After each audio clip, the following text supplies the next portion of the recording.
Man Space Podcast, where we are redefining manhood, and I'm your host, Kyle Torrey. Man, and this podcast is for men and by men. Yeah, for men and by men, but that don't mean, ladies, listen, man, you can still pull up a chair, you can still tune in. Shoot, I say a lot of my those who've been responding, those folks I've been talking to have been a lot of ladies, man, who have peered in, asking questions, talk about how they appreciate the podcast, being able to hear the other side of the coin and what men are dealing with, saying that they're learning a lot, man. So yeah, man, women, you are welcome. And so, man, as I've been dealing with this relationship series in season 2, today what we are going to talk about is dissatisfaction in a relationship. Yeah, dissatisfaction in a relationship. I feel like we've all been there, man. We all been in a relationship with somebody or in a situation where we just felt like, man, I don't know if this is still for me. I don't know if I'm really happy. I don't know if I'm really satisfied here. I really can't see this going long term, especially if things don't change, right?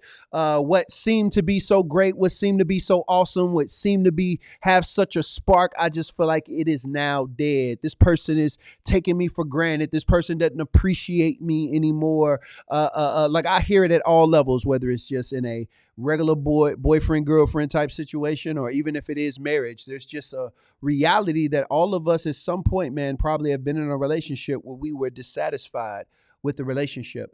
And so one of the first things that I want to say to men is, because oftentimes men will just stay in a relationship. We'll stay in a relationship, or the reality is we'll cheat. We'll stay in a relationship and cheat. We dissatisfied. So instead of being honest about that, communicating about that, oftentimes we'll cheat. Now, that don't mean women don't cheat. A lot of times it's men, we will stay quiet, we'll let things go by, and we will just self-medicate externally from the relationship. We'll find spaces to escape. We'll find people to be around who are going to give us the things that we're not getting at home or in that relationship. And oftentimes we will step outside of our relationship with another person. And so let me start out by saying this when it comes to what we need to do as men. The first thing we need to do is we need to take time and pausing from the hustle and bustle of work, our responsibilities, all the things that, man, keep us busy. And we need to take some time and evaluate our relationships. Yeah, evaluate your relationship. Ask yourself questions like, how do I feel really about this person? Right? Am I in love with this person? Do I still love this person? Do I even like this person? A lot of times you can love somebody but not like them. It happens all the time. This is a reality, right? You can love somebody and not like them because depending on what they into or what they're doing. Maybe y'all have years of relationship, and so you love them. You love the core of who they are, what they've done in your life. But sometimes people change. They often change. And so you might not like the phase of life they're in. You might not like their personality right now. Maybe they got some things going on and they just not being a likable person. So the reality is you need to evaluate where you are emotionally, how you feel about that person. A part also that you need to, another thing that you need to be considering is are you in a healthy space mentally? In this relationship, am I in a healthy space mentally? And so if the answer is no, then you need to be asking yourself, okay, well then what do I feel? Like what are the issues that I'm having emotionally? What am I feeling? Now, a lot of times with this work, you can't do it on your own. First thing I would tell you to do is find somebody that you love and care about, that you could be open with and talking about your relationship. And so hopefully that's a friend. Hopefully you gotta have, man, as men, we gotta have somebody in our lives that we can vent to and that we can communicate with and who has our best interests at heart. So hopefully that's a close friend. But most of the time, what I will encourage people to do is, as I say all the time, go get counseling, man. And the beauty about a therapist, man, is that person is being paid, literally paid, to sit in a room and prioritize you and make sure that you're okay. I always say it. There's no other place in life where somebody's main objective, their only focus is making sure that you are right. And they're there and you spend your time how you want to spend it. And so letting them know, like, man, I'm really evaluating my relationship. I know that I'm dissatisfied. I know that I'm not happy. I'm not feeling good. I don't feel like I'm in a good mental health space in this relationship. And I need to wrestle through what I'm feeling and do that work with your counselor. Let them communicate. Maybe you're depressed, right? Maybe you're just sad, right? Maybe that's due to grieving what the relationship was, but it's not today, right? Maybe you're anxious. Maybe because of the relationship you're in, it's just high stress, right? Person always yelling on your head. You feel like your girl always on your head. Feel like you can't do nothing right. They always bickering. I mean, just nagging or whatever. And so you're stressed out. You're stressed out at work, and then you come home and you feel like you got no peace. So maybe that's the reality. Maybe you have anxiety. Maybe right now you just numb. Like just in a very numb place. Maybe you've been hurt. Maybe there's been some traumatic things that happened in a relationship. Maybe she said some things to you, man, that just scarred you or hit you in a space that you never really wanted to talk about. Maybe it took you back to your childhood, whatever it is. Maybe you're just numb right now. Maybe you don't see any hope that things are going to get better. And so as a self-coping mechanism or self-protection for yourself, you've chosen just to become numb. Right? You need to know exactly where you are in that relationship. And so you got to do the work. You got to pause from your job, because if you're busy, you're just distracting yourself, right? If you're just working every day, you're not taking no time to yourself, you're not taking time to actually think through and do this work, then listen, you'll be wasting your time in a relationship for the next 2, 3, 4, 5 years for no reason. And the whole time you in a relationship, you're not happy, they're not happy. Y'all just in this cycle over and over and over again of make up, break up, trying to make each other feel better. Terrible is bad, is good. Like it's a very toxic thing that is not good. It's detrimental to both of y'all mental health. And so what you want to do is prioritize your mental health and seeing how you feel in the relationship and evaluating it. The next thing I would tell you that you need to do in the relationship is figuring out what are the things that you need that you're not receiving. Yeah, the things that you need in the relationship that you're not receiving. Maybe it's just poor communication. Maybe the way that you feel like she is communicating with you is destructive. It is not edifying. It's not helping you. It angers you. It takes you into a dark place. It takes you in a place of anger or rage. Like you need to do an evaluation of what the things that you need, right? Maybe it's support. Maybe you're going through a difficult time right now externally from the home. Maybe you lost your job. Maybe you're just working for a manager that's just killing you right now. Maybe you had a business deal fall through that's really stressing you out. And when you come home, you're just needing support, right? You feel like you're being judged. You feel like you're being nitpicked. A lot of times when I'm sitting down with couples and we're having conversations, what I hear consistently from men is feeling like they're being talked to as a child from their spouse. Yeah. And a lot of times when I talk to the women and it's being communicated, first they get very defensive and they get a little angry because they're like, I'm not your mom. I'm not talking to you like that. I don't think the things that I'm saying is that bad. I'm not talking to you like you a child.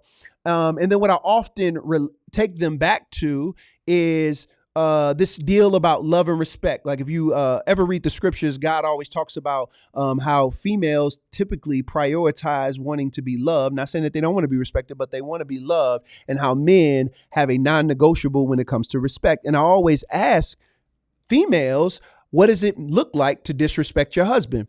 And when I hear from them oftentimes is they have a list of things that they feel like is disrespectful. And I always follow up with this question. Have you ever asked him what is disrespectful for him? I said, because men are different. What might come off as disrespectful or hurtful to me might not be disrespectful and hurtful to him, right? But you need to have a list. You need to have a list of all the things that you're missing in your relationship. Another thing you might be missing that I hear a lot from men is around intimacy, right? They're married. They feel like they should be getting intimacy in a certain regularity or whatever it is. And so they're having a hard time. They're in a marriage. They feel like they're in a sexless marriage. They feel like their wives do not desire them and all the things, right? They're always making excuses for intimacy. And a lot of times those men are just sitting in a situation and they're just trying to suck it up, and they angry, they bitter. They feel like, I used to be the man. I used to be this and this and that. I'm a good man. I work every day. I'm providing. I'm taking care of the kids. I'm doing all the things that a good man should do. And this is the one thing I'm asking for, and I can't get it. And so a lot of times they hold that stuff in. And a lot of times the way that they deal with it, like I said, is external from the home, or they turn to pornography and different things to be able to be satisfied. And so listen, you need to be able to do an evaluation of all the things that you are missing, that you are not receiving in the marriage or in the relationship. And then the next piece you need to do is you need to communicate it. Listen, everything comes back to communication. Every episode that I have on here, I'm always going to talk about communication, because our life is built on communication. We are not mind readers, right? You cannot expect your spouse to read your mind. That's one of the biggest issues I see in relationships is that we expect one another to have ESP, that we're supposed to just know what the other person is thinking and feeling. And I hear it all the time. They should know. They know me. We've been in a relationship 1 or 2 years. They should know. Hear me. People are forgetful. So you have to remind people, and you have to communicate how you're feeling, what you're not receiving. You have to communicate the emotional state you're in because that person does not know. And here's the thing, even if they did know, once they hear it, once you communicate it to them, if they love you, it's going to hit different in their heart. It's going to hit different in their mind. How do you expect somebody to give you what you need and you haven't communicated your needs? How are you expecting somebody to satisfy you when you haven't communicated that you're unsatisfied? Listen, all communication is in a relationship is an opportunity for that person to learn how to be a better person for you. That's it. You have to communicate and teach that person to be the spouse or the lover or the boyfriend or girlfriend that you need. Men, we have to teach people how to care for us. It's not magic. Just like you don't want to be judged, you don't want these unrealistic expectations placed on you, then we can't have them same unrealistic expectations put on them. See, women don't have a hard time communicating how they feel. The problem is men do. Yeah. So oftentimes we do ourselves a disservice because we can never get to a point of our spouse changing because we won't communicate how that person's actions are impacting your life. Whenever I sit down with couples, I always tell them, never tell your spouse something they need to change without first telling them how it makes you feel for them not to do it and then how it's going to make you feel when they do it. You want something to sink in. You want something to have impact. You want something to stick with a person. If that person cares about you and you let them know that when you do this, when you say this, it makes me feel shame. It makes me feel hurt. It makes me feel less of a man. It makes me feel small. And then once they hear that, then you need to tell them, here are the things I need you to do. I need you to change this. I need you to change that. And if you do change this or that, this is the way it will make me feel. This is the way it makes me feel when other folks do it. It makes me feel great. It makes me feel cared for. It makes me feel loved. It puts a smile on my face. That's where you give a person the opportunity to make change because what they've done is now they know there's no way in the world that they can make those same actions and not relate it to how it's impacting you. They might have been oblivious yesterday, but they're not oblivious today. And so if that person loves and cares about you, I'm telling you right now, when somebody knows that their actions are making you feel a certain way, it changes the way they're thinking about it. But when you just responding and the person's only responding to you in anger and you haven't told them how it makes you feel, then the reality is they'll never make any changes. They're going to meet your energy with that same negative energy.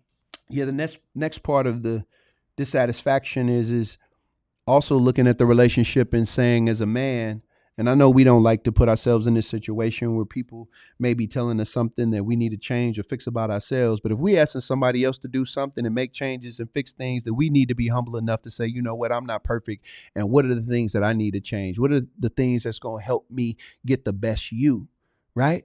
I want the best you. I remember that person that I once fell in love with, or the person I first started dating, man. I love who that person is. And I don't know how we got here, but man, I want to get that back. So what do I need to do? What are the things that I can change? Not while you're angry, not while it's volatile, just sitting down and having a conversation about the relationship and saying, listen, what can I do better for you to feel loved and so I can get the best you? Right. And then listening to those things same way. And I would ask if she just says, hey, I need you to do this and this and that. I would say, can you tell me, how do those things make you feel? When I don't do X, Y, Z, how does that make you feel? Yeah, I remember when I first got married, I wasn't taking out the trash. And I remember my wife getting on my head, just like, man, like you ain't taking out trash, I'm like, man, I'm working 15, 16-hour days. Like, you being petty about this trash. And I remember her telling me, man, she said one time we were trying to practice this and she said, listen, baby, it's not really about the trash. It's you've been gone working hard every day. I've cleaned up the house. I've Lysoled, I've sprayed, I've done all the things. And you said that you never want your wife to be taking out the trash. And so I leave it there for you to do. And I'm trying to honor you by not taking it out because you said you never wanted me to do that. And she said, but now that I've cleaned the whole house, she was like, I just want you to be able to come home and see and smell a clean house. But the trash stinks, it's overpowering. Things are falling out of it. And so I done clean up the whole house. And here's this trash just sitting here not done.